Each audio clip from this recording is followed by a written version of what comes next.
Let's get started. I'm Karen Philbrick. I'm the Executive Director of the Mineta Transportation Institute at San Jose State University, and it's my pleasure to moderate today's discussion with Caltrain Executive Director Michelle Bouchard. She is the first permanent executive director ever in the history of Caltrain. She has a rich and storied history of success. She's been named a Railway Woman of the Year by Railway Age. She has numerous awards and accolades, but critically important, she oversaw the electrification of Caltrain, and particularly the service between San Jose and San Francisco has enjoyed a 47% increase in ridership year over year. So Michelle, thank you for joining us for our Trailblazer Tuesday discussion. As you might know, this is where we feature the stories of influential women in transportation, from the public sector, the private sector, and academia. So thanks for joining us, and we're going to go right into it because we only have 30 minutes today. Michelle. That's great, Karen. Thanks so much. Happy to join you. Yay. Tell us about you. How did you get into transportation? Oh my gosh. So when I answer this question, I almost have a different reflection. I do have to say I am someone who got into transportation somewhat mistakenly. Mm-hmm. And so when I say that, I really started out as an urban planner, and I was very idealistic in my pursuit of urban planning. And so interestingly, I ended up getting a job getting fast food restaurant planning approvals in suburban New Jersey. And so I decided that was not exactly what I was expecting. So somewhat on a lark, I picked up and I moved to San Francisco. And that's really where I caught the transit bug. I got a job interning with Nelson Nygaard, and I know lots of folks are familiar with that consulting firm, and that really sparked the interest for me. What is the through line from my urban planning days to transportation is I've always been super, super committed to and interested in how people access and retain access to things like jobs, school, health, all of the things that I think everybody deserves to have. And so transportation was just a different perspective on it. So I started doing that back in 1999, and I've never looked back. I've worked in a few different places, but my longest tenure has been here at Caltrain. That is so exciting. And the reason I think it's so important to start with that question is just to level set, because we all come from diverse backgrounds, and the majority of professionals in our industry are unintentional. We fell into it, we fell in love, we stayed. So, that actually leads me to my next question. And I just thought of it, so you don't even know what it is. Okay. And that's the story I hear all the time. When you and I, Michelle, when we're at events, if somebody is on that podium and they ask who knew they wanted to be in transportation, maybe 2 people out of 500. So how do we change that story? How do we move from falling into transportation to making transportation an intentional choice? Well, so I think there is always going to be maybe even the majority of folks who have to live through various different iterations of a work life before they settle on the thing that they love.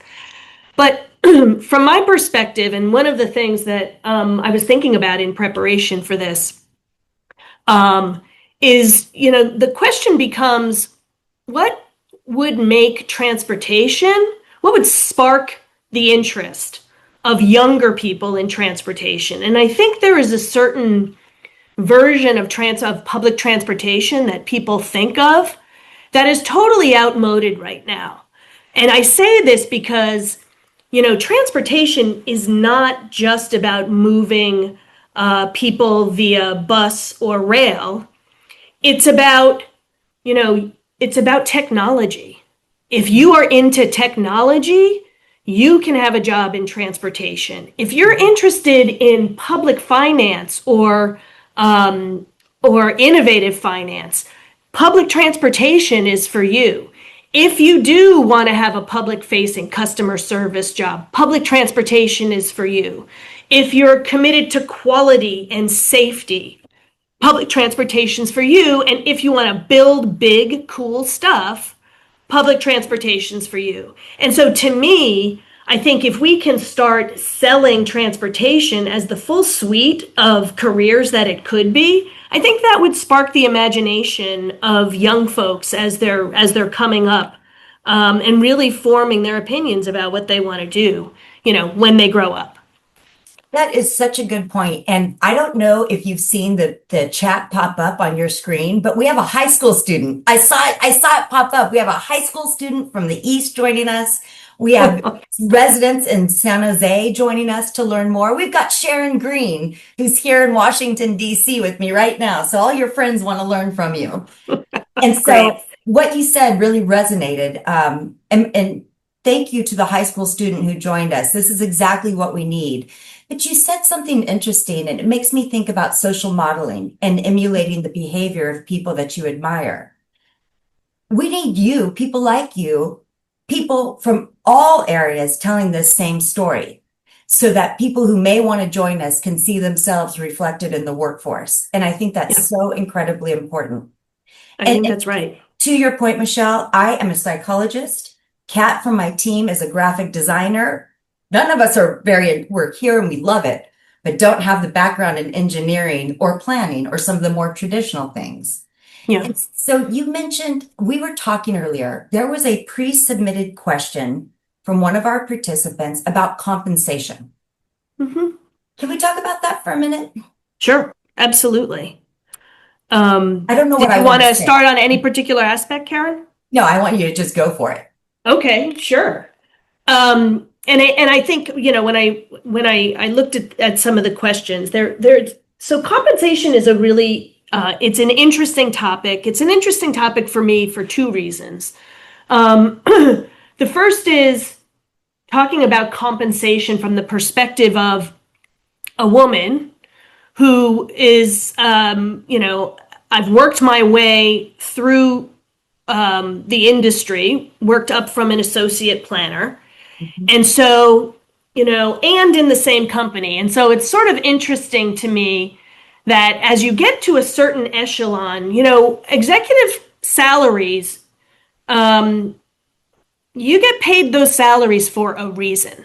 When you're at the top of the pyramid, you are responsible for the health and safety of all of the individuals that work for you, as well as those that are riding your service. And I strongly feel that responsibility.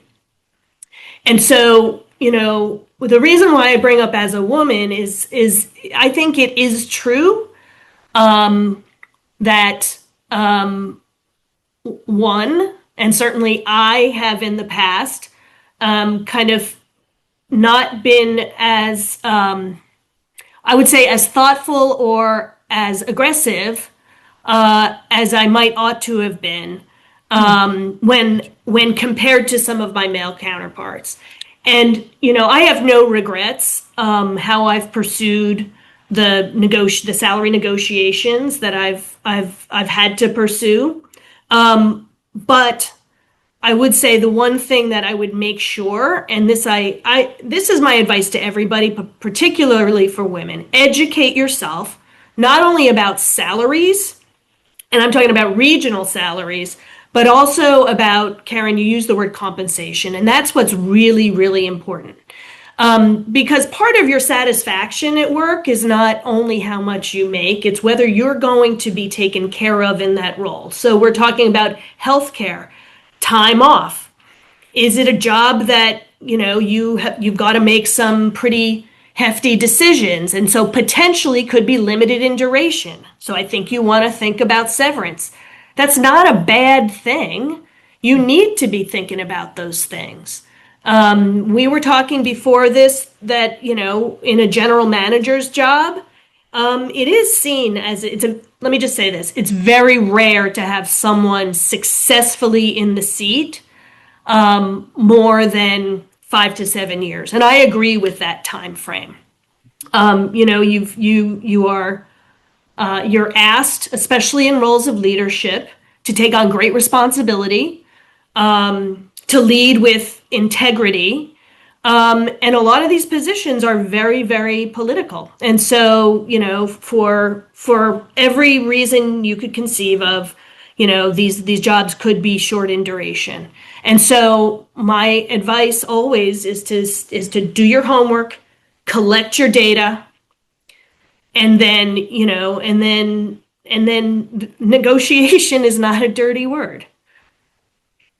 I take so many notes. You've said so many things that have spurred so many thoughts in that one response. What an incredible response. And it makes me think of Nuria Fernandez, former FTA administrator and CEO of VTA. She was once delivering a speech to our students, and she was talking about what you said, that you've got the awesome, in both senses of the word, responsibility of safety and being the person that is at the top. And your moral compass has got to be intact. And I feel like you were just mentioning that a little bit. And Nuria said something that sticks with me. She said, "While I like jumpsuits, I don't favor the color orange. So I have to stay true to my moral compass." It always stuck with me. But you said regional. You stressed the word regional when you said educate yourself. Tell me more about that. Well, because what I think is really, really important, look, we live in a very high cost of living area. And particularly for jobs in the C-suite, you've got folks that are moving all over the country. And there's so many times where folks will move to take an executive job. And I just think you've really got to understand. I mean, I can't even tell you the number of times that we've had really, really good candidates on the precipice of us making a job offer, and then we get the inevitable phone call that's like, "Oh, you mean I can't have a 3-bedroom house with 5 acres?" And so I just think it's really, really important to look at the entire work environment when you consider making such a large change. And that's also part of compensation. Housing allowances are out there. But it's just really, really important that you understand the local regional economy. Because, by the way, those are also your customers. You're going to be serving those folks. And so you just, data is always a good thing to have. Always a good thing. You were talking about just making sure you have all of the knowledge that you need in place to really make an informed decision, which is so important. So you also mentioned it's the whole package, and that makes me think about organizational culture. Yep. And earlier you were talking about the safety of your riders and your employees. That's physical safety. Let's talk about psychological safety and how that relates to culture and how that can contribute to a strong, sorry for the background noise, for a strong and robust team, and how it might lead people to join your team and stay. Absolutely. And it's well, and Karen, you know so much about this because of your work, but so I think in the not too distant past, safety has only been described as physical safety, and especially in transportation. I mean, that is such a strong basic pillar of where a lot of us have come up from. And I will say it's only been for me, and I speak only for myself. Maybe I'm a little late to the party. Since I have taken this job, I think I'm in my, oh wow, maybe I'm on the tail end. Anyways, it's 4.5 years, something like that. But short story is, I mean, it really does weigh on me that everyone that comes to work, in order for them to be physically safe, they have to feel safe in their space. They have to feel mentally grounded. They have to feel like, when we talk at Caltrain about what a safe culture is, it's a reporting culture. They have to feel like they can have conversations about things that may not be going well or are going well, not only in the business, but we all kind of need to look out for each other because we are also dependent on each other's mental health, mental safety to be able to, frankly, deliver on our work lives, to make sure that we're getting home to those that we hold dear and who are important to us. And so I think one of the things that certainly I've tried to do with my team is make sure that we do a check-in. We do a check-in every week just to find out, where workloads are. And my whole team is also, we've got some folks who are working with us who are doing coaching with all of my executive team, because I think it's very much a trickle-down effect. If folks in leadership value that concept and reality of psychological safety, that will flow down through the organization. I'm going to go down a little bit of a rabbit hole if you don't mind. I've been in transportation since the late 90s. And I will tell you something. I have always felt safety as a core concept for myself, but honestly, it was not until we had a pretty major incident about, I want to say it was 4 years ago, during which we had a train collide with work equipment. The train was on fire. Yeah. The NTSB came out, and it was one of those moments where I had to decide what my commitment to safety was. Was it core, and was it something that I was going to commit the rest of my career to make sure my organization was the safest organization, or was I going to think that this was just an isolated incident and then we could just move on? And to me, what I decided to do was I decided to bring some folks that knew a lot about safety organizational culture, both from the psychological safety and the physical safety part of it, to come in and really start working top down on our safety culture. And I will say that is what I can tell you unequivocally, the one thing that is core to this organization that I'm super proud of is our commitment to safety. And it's got to be something that you pursue with urgency every single day. You have to recognize situations that are not as optimal with respect to safety. And you have to, take a very strong stance to, when I say call those things out, say, hey, guys, we got to stop here for a second. I'm not feeling great about this. Or, I think there's a better way for us to do things. And so I just can't say enough about how important safety is, not only for our customers and the communities we operate in, but for the internal organization, because I think that's how we then present ourselves in our work every day. Sorry, I went down a rabbit hole there, but no, it's just super important to me. You're one of the few general managers I've spoken to that has such a clear and rich understanding of the impact of culture and of psychological health. It's really refreshing to hear this. They say all the time the rules are written in blood, but I think some of us, when you've been in the industry for as long, you've probably encountered situations that have caused you to really change your perspective, or I want to say refine your perspective on things. That happened with me with respect to safety.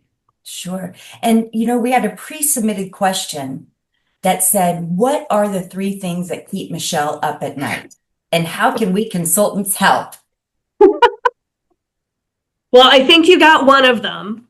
Yeah. I think it is. So if I have to say, I think there's the first thing is I really, really do care very much about the mental health and well-being of my organization. And I say that because of the immense pressure, not only that are we under, and we're under as a society. Let's just face it. We have some things going on in this world that I think just really cause a lot of contemplation and pressure. And so I think the safety and the mental well-being of my team is really, really important to me.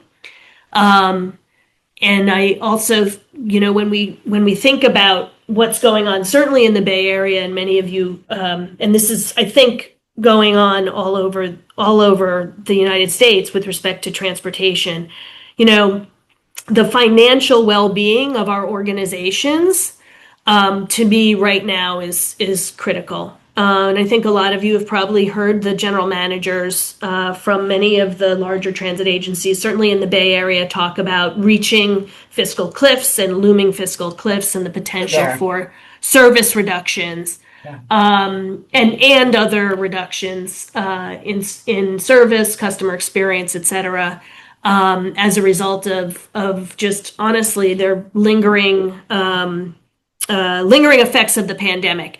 Those financial pressures really do kind of keep me up at night because, again, I think they really are precluding us from delivering on our core mission to our customers and the communities that we serve.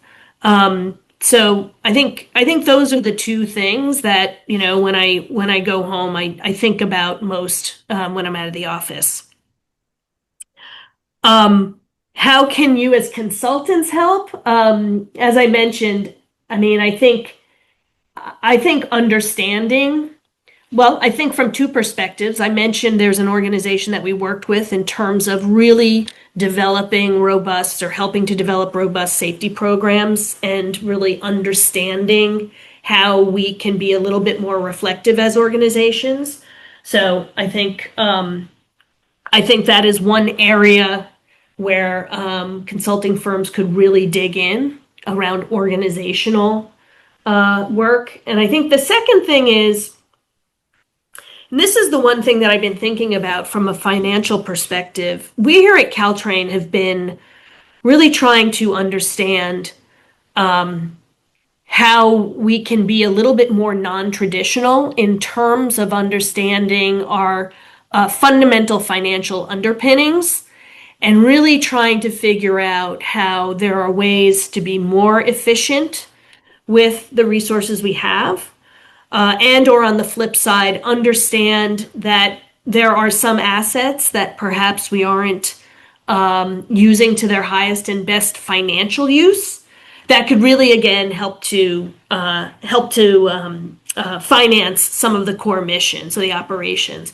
So, I've been really interested in thinking about unique ways that that the railroad or other transit entities could partner with other financial institutions and or entities to really unlock or tap into some unrealized revenue that, again, could filter back into the operation. So those are my two things. Those are pretty meaty things. Yeah. I mean, yes, they are. Those are not things you can solve very easily. And I know the fiscal cliff conversation is very dramatic, very real, and very in the moment. Yeah. And so when I think about all of these competing demands that you have, got the fiscal cliff, you've got safety, you've got all of these things in the air. Time is the most precious gift we have. How do you select prioritization? Yeah.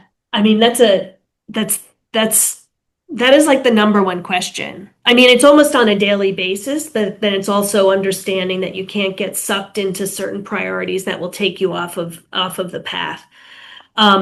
So I look at things pretty simply, and it is looking, in my view, through a risk lens and understanding what things represent the greatest risk for the lack of success of the railroad, and those are the things we prioritize first. Oh, okay. Can you give me an example?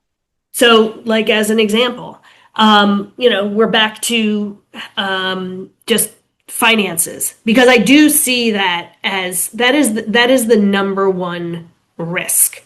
And so, as we identify that, then I think what is really helpful with my executive team is then to brainstorm. So if the highest risk issue is finances, then what are the 5 or 6 ways that we can view that problem as something that then becomes solvable? And that's how we prioritize our financial priorities. Mhm. Likewise, we can look at another example. And they were honestly, this is something that came up with the electrification program. There was at some point that I understood through the risk lens that we were potentially at risk of not getting that project done. And so again, had to get my team in place to really start brainstorming and understanding, okay, well, what is it about that program that, we need to apply solutions against so that ultimately we could plot a path for success. And we did. We ended up resetting that. We reset the program. We understood we needed more money. We understood we needed to bring in additional leadership. And so those are the kinds of things that that I use sort of the risk lens to try and make decisions and prioritize. That's a great answer. Thank you for that. We obviously needed a half-day seminar with you to have this discussion because this went by way too fast. And I'm being mindful of the time, but Yep. I just want to ask you, what do you want people to know? What have you learned over the years that you think is important to convey? You've got everywhere from a high school student to an interested neighborhood participant. That's a wide range of audience members here. It does. I have a super basic thing that I want to convey because somebody asked me this question once and I didn't struggle to answer it at all. And the question was, what do you think has led to your success in your industry? That was the question. Question. And I immediately said my curiosity. And so the one thing I want to convey to folks who are in all different phases of your career, and even just contemplating the start of a career, I have always been very curious about how stuff works. I've also been super fortunate in that, my curiosity led me to try things that people were willing to help me try. I was in the planning department. I didn't think I was a good planner. I was asking a bunch of questions about operations, and then suddenly I was in the operations department. I think that as long as you keep your curiosity and continue to ask questions, I think that has been the one thing that has led me to the place I'm in right now. And because it's about gaining experience and not being afraid to ask those questions, and then incorporating the information you receive and the experience you receive to provide, a much stronger baseline to the next set of questions you want to ask. So that's my simple answer to that one. Another great answer, by the way. Thank you for that. So we only have a minute left, but my last burning question is about you've demonstrated such significant emotional intelligence during our last 30 minutes together. When you're thinking about that, how do you balance the emotional intelligence piece, the compassion that you have, the focus on psychological safety and mental health with people who are not quite as advanced with their thinking and maybe don't see the importance of looking at these things? But you seem to have perfectly balanced emotional intelligence with your compassionate side and your assertiveness side without becoming too aggressive, if that makes sense. I appreciate that that's what it looks like from the outside. I mean, no, you know what? I first of all, that is a really big compliment, Karen, and I appreciate that because I think one of the things that and I haven't always been kind of like super in touch with listening to people first before reacting. And, I think when you get into operations a lot, it's like a very action-oriented thing. And I spent a bunch of years there. But again, kind of what I started to understand once I got into leadership is that, and it's very much, it's literally like the golden rule. People want to be treated as I would want to treat them as I would want to be treated. That's the golden rule. And then I think it's also stopping and pausing for a minute to understand that people come from all different places. And when I say that, I mean, they could have just had a situation that happened and they were bringing that into work. Or it's also understanding that everybody has a different way of working, and really the highest level of success, meaning the way to get to a certain outcome, really is to try and bring people together to work together. Because I really don't believe at all that success comes alone at all. It comes as a team, and it comes with that satisfaction. And everybody's different. Everybody brings something different to the table. And so I think one of the things I've tried to really do is understand how to work with different types of people in a very genuine way. It's not faking it by any means, because people know when you're faking it. And you didn't just try, you succeeded. So I just want to do a little correction to your vernacular there. Thank you. Now, thank you to everybody who joined us. I know we've kept you 2 minutes longer than usual, but I couldn't help myself. And you'll want to join us. Mark your calendar now for 12 p.m. Pacific on May 19th, where April Rye, the CEO of COMTO, the Conference of Minority Transportation Officials, will be joining us for our next Trailblazer Tuesday. Boy, that was a mouthful. Thanks so much, Michelle. We just love you to pieces. Karen, love you too. Thanks, everybody, to you and the team, and have a safe day, everybody. Thank you. Take care. Bye-bye now. All right. Bye-bye. Thanks for joining us, everyone.